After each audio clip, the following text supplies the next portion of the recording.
के बीच एक partnership agreement sign हुआ है।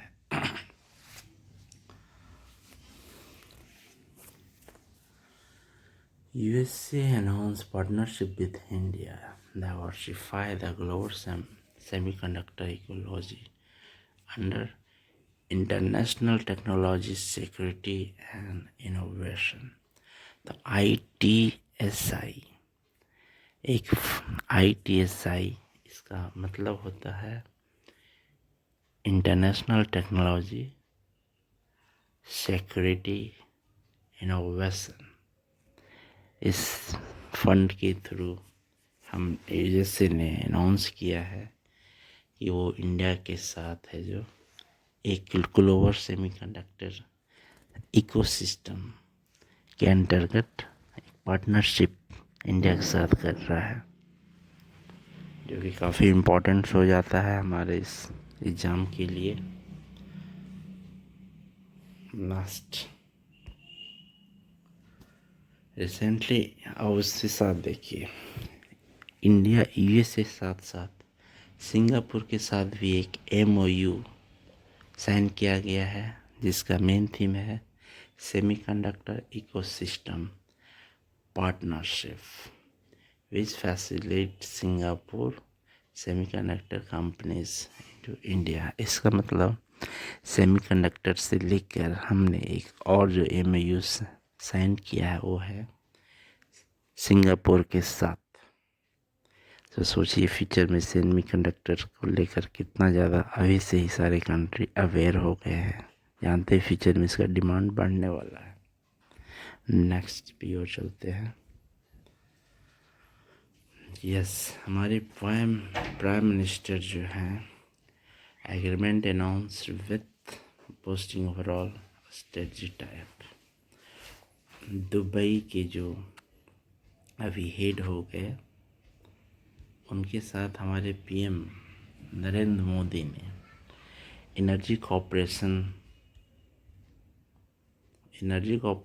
के साथ cooperation with a focus boosting overall strategic type।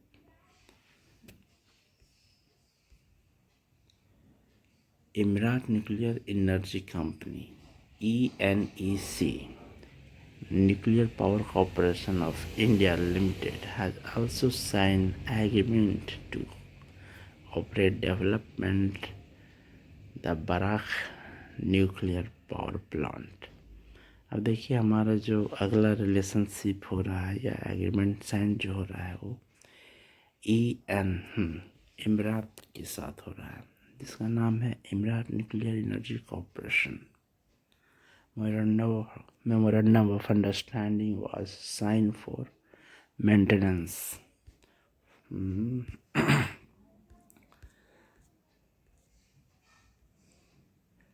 So Indian presidency of G20 brought the UAE strong support from the UAE inviting as a special guest। देखिए और 1 जनवरी 2024 को UAE brick का एक membership बन गया है, वो भी इंडिया के सपोर्ट से। इसका मतलब इंडिया ने UAE को ब्रिक का मेंबरशिप बनने में काफ़ी ज़्यादा सपोर्ट किया है। तो हमारा UAE के साथ अभी काफ़ी अच्छा स्ट्रॉन्ग रिलेशनशिप डेवलप हो गया है।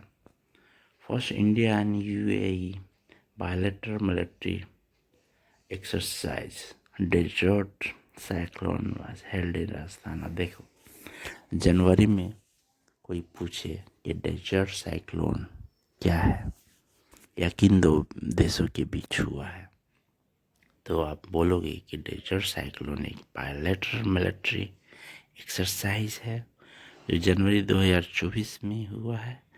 इसकी इंडिया और UAE के साथ है, ये राजस्थान में हुआ है। द डेजर्ट साइक्लोन एक बायलैटरल मिलिट्री एक्सरसाइज किन दो देशों के बीच हुआ है, तो इंडिया और UAE। सो अभी UAE का इम्पोर्टेंस काफ़ी हाई हो गया है इंडिया के लिए। अब एक नेक्स्ट इम्पॉर्टेंट जो टॉपिक है वो है काउंसिल ऑफ यूरोप। ये काउंसिल ऑफ यूरोप क्या है? ये यूरोप का सबसे largest and oldest international organization है, जिसमें मल्टीपल यूरोप की कंट्री एक दूसरे के साथ ऑर्गेनाइज है। इनका फाउंडेशन हुआ था 1949 में, ये इस्टेब्लिश हुआ था। उस समय 47 मेंबर्स के स्टेट थे, 27 मेंबर जिसमें यूरोपियन यूनियन के थे। इसका मतलब जब इनका इस्टेब्लिश हो रहा था फाउंडेड 1949 में, उसमें टोटल जो कंट्री थे 47 थे, उसमें सिर्फ 27 कंट्री ऐसे थे जो यूरोपियन यूनियन के थे। और इसका हेड क्वार्टर है फ्रांस में। यदि कोई पूछे कि काउंसिल ऑफ यूरोप का हेड क्वार्टर कहाँ है, तो आप क्या बोलोगे? फ्रांस। और स्ट्रासबर्ग, फ्रांस के स्ट्रासबर्ग में है। तो काउंसिल ऑफ यूरोप का head quarter Strasbourg in France. और ये जो है 2 लैंग्वेज में स्पेशली काम करता है। आप बोल सकते हो कि काउंसिल ऑफ यूरोप का ऑफिशियल लैंग्वेज कितने हैं? तो 2 है, एक इंग्लिश और दूसरा फ्रांस लैंग्वेज। तो इंग्लिश और French language both are important for council of Europe. Recently announced US Israel के country have signed the International Artificial Intelligence Treaty। अब देखो, अब जो ट्रीटी जो साइन किया जा रहा है, जैसे वो इंटरनेशनल आर्टिफिशियल इंटेलिजेंस को लेकर किया जा रहा है। इसमें लोग कि US, Israel, UK and European union आपस में एक ट्रीटी साइन कर रहे हैं AI को लेकर। इससे आप उन लोग का एक स्ट्रॉन्ग बॉन्डिंग बनेगा। आर्टिफिशियल इंटेलिजेंस को लेकर हर एक कंट्री एक दूसरे के साथ शेयर करेंगे इंफॉर्मेशन।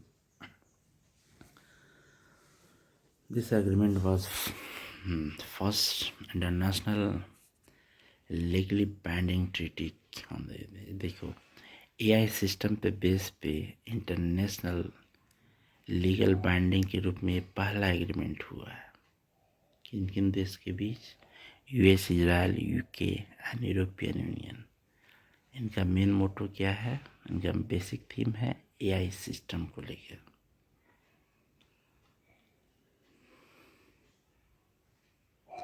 और जो उनका मेन लक्ष्य है कि हम लोग AI का जो यूज करेंगे उसका मेन फोकस होना चाहिए human rights and democracy and law and order.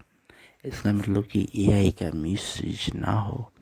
अब मेन फंक्शन हम ये जो सारे कंट्री करना चाह रहे हैं, ये जो एग्रीमेंट आपस में कर रहे हैं इंटरनेशनल लीगल बेस्ड पे, उनका मेन थीम क्या है कि वर्ल्ड में ह्यूमन राइट्स को प्रोटेक्ट किया जाए, डेमोक्रेसी को बचाया जाए, और साथ ही साथ जो लॉ एंड ऑर्डर है उसके लिए सबको एक साथ मिलकर कोऑपरेट करना है। सो AI के रूप में काफ़ी अच्छी इन्फॉर्मेशन है, जिससे ह्यूमन्स और वर्ल्ड का वेलफेयर के लिए काफ़ी अच्छा योगदान होगा। क्योंकि positive use of AI। International solar alliance क्या है? अभी देखो, नेपाल है जो इलेक्ट्रिसिटी के लिए काफ़ी ज़्यादा जागरूक हो गया है। अभी नेपाल रिसेंटली बांग्लादेश को भी इलेक्ट्रिसिटी सप्लाई कर रहा है, एक्सपोर्ट कर रहा है। नेपाल बिहार को भी इलेक्ट्रिसिटी सप्लाई कर रहा है। First time Nepal has exported electricity to Bihar. ये भी न्यूज में काफ़ी इम्पोर्टेंस है। तो इस टॉपिक को लेकर भी आप लोग थोड़ा अवेयर हो जाना। अब जो सोलर अलायंस के रूप में क्या है कि नेपाल को भी मेंबर बना दिया गया है इंटरनेशनल सोलर अलायंस में। नेपाल भी अब इसका मेंबर है, वो 101वां मेंबर है। ठीक है। Nepal handed over the international instrument of rectification of ISA in new Delhi. इसमें क्या हो रहा है कि जो न्यू दिल्ली में है, जो नेपाल हैंडेड ओवर मीन्स क्या हो गया, नेपाल ने इंडिया के साथ न्यू दिल्ली में रेक्टिफिकेशन के रूप में एक प्रूफ दिया है कि वो इंटरनेशनल सोलर अलायंस के मेंबर है। परागयू, देखो, Paraguay is the 100th member of the international solar alliance. आप बोल सकते हो इंटरनेशनल सोलर अलायंस के जो 100वां मेंबर कौन है, तो उसका नाम है परागाउ। इसका सोलर अलायंस से रिलेटेड है। अब देखो, ये भी काफ़ी इम्पोर्टेंट है। First time constitutional park, India में first time constitutional park establish किया गया है यूपी में। तो यूपी ने पहली बार कॉन्स्टिट्यूशनल पार्क बनाया है, जिसकी लागत है 9.5 करोड़। इसका मेन मोटो क्या है, इनमें पब्लिक को कॉन्स्टिट्यूशन को लेकर अवेयर करना। इस पार्क में क्या होगा, एलईडी की सहायता से मोस्ट इम्पॉर्टेंट जो कुछ आर्टिकल्स है हमारे कॉन्स्टिट्यूशन को, जो ह्यूमन राइट्स से रिलेटेड है, उसको है जो क्या करेंगे, पार्क में एलईडी शो के द्वारा आम पब्लिक के लिए एक मैसेज दिया जाएगा, एक न्यू इन्फॉर्मेशन दिया जाएगा, जिससे कि वो अपने राइट्स को जान सके, हमारे देश के कानून को समझ सकते, विधि व्यवस्था को अच्छे रूप से समझे।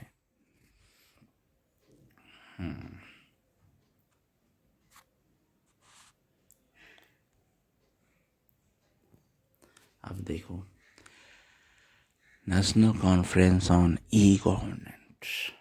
ई गवर्नेंस क्या होता है, ई गवर्नेंस होता है जैसे कि अभी हम लोग, अभी क्या हो रहा है, सब कुछ है जो अभी पोर्टल, मोबाइल, सारा बहुत सारा है जो थीम, बहुत सारा जो वर्क क्या हो गया हम लोग के ई इलेक्ट्रॉनिक बेस्ड हो गया है, कंप्यूटराइज बेस्ड हो गया है, ऐप बेस्ड हो गया है। तो ई गवर्नेंस का मतलब है ई फॉर इलेक्ट्रॉन या ऐप। ऐसे क्या हो रहा है, जैसे कि अभी एक आया है कि अब FIR करने के लिए आपको थाने जाने की जरूरत नहीं है। एक स्टेट या सेंट्रल गवर्नमेंट ने FIR के लिए एक पोर्टल लागू कर दिया है। सिंपल आप अपने मोबाइल से या डेस्कटॉप पे जाइए, कोई FIR करना हो तो 0 FIR कर सकते हैं। तो ये सुविधाएं हो रही है। अब ई गवर्नेंस जैसे कि आप अपने किसी ने ट्रैफिक रूल तोड़ा है तो उसके पीछे अब दौड़ेगी नहीं, ट्रैफिक में जहाँ जहाँ CC कैमरा लगा हुआ है उसकी हेल्प से उसके नंबर पे ऑटोमेटिक है जो चालान उसके घर पहुंच जाएगा। तो इसमें क्या हो रहा है, ना ही तो उसे किसी ट्रैफिक पुलिस ने रोका, ना ही उसको आने जाने में कुछ प्रॉब्लम हुई, और जो सरकार का जो चालान लेना था वो चालान भी उन्हें पहुंच गया, चालान का रसीद उसके घर पहुंच गया, पेनल्टी उसने ऑनलाइन कर दिया। तो ये तरीका है ई गवर्नेंस का। डेलीगेट्स, इसमें क्या हो रहा है, 28 अनुग्रह participating conference, theme of the एक्सिपा secure sustainable e service delivery. चलिए, ये भी इम्पोर्टेंट है, देख लीजिएगा आप लोग।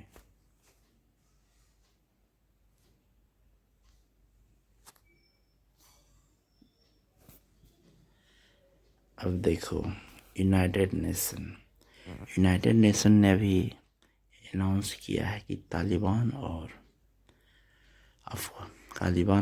अफगानिस्तान में अभी भी है क्या हो रहा है, पोलियो के पेशेंट पाए जा रहे हैं। जैसे कि पूरे UN यूनाइटेड नेशन का उनका एक ऑपरेशन था, लक्ष्य था कि पोलियो को पूरे वर्ल्ड से पोलियो मुक्त कर देना है। लेकिन उन्होंने देखा है कि अभी भी कुछ केसेस हैं जो अफ़गानिस्तान एंड पाकिस्तान में अभी भी मौजूद हैं, और तालिबान के जो लोग हैं अभी सस्पेंड ऑल पोलियो वैक्सीनेशन, जो पोलियो वैक्सीनेशन वहाँ दिया जा रहा है वो तालिबानी लोग उसको क्या कर रहे हैं, रिजेक्ट कर रहे हैं, लेने को तैयार ही नहीं है, जबकि पोलियो के केस वहाँ अभी भी प्रेजेंट हैं। तो एक सीरियस मुद्दा है कि अफ़गानिस्तान एंड पाकिस्तान में अभी भी जो है इनके मरीज़ पाए जा रहे हैं, पोलियो वहाँ अभी भी एग्जिस्ट कर रहा है। तो इसके लिए WHO ने भी काफ़ी सीरियस स्टेप लिया है कि ये तालिबान वहाँ का जो वैक्सीनेशन को भी एक्सेप्ट नहीं कर रहा है। सीरियस मुद्दा है वो।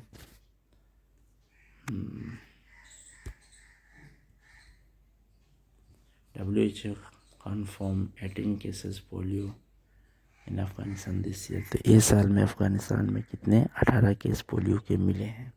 इसके बावजूद अफगानिस्तान रेडी नहीं है कि मैं वैक्सीनेशन लेने को। एक मतलब हमारी बीमारी भी है और मैं दवा कोई दे रहा है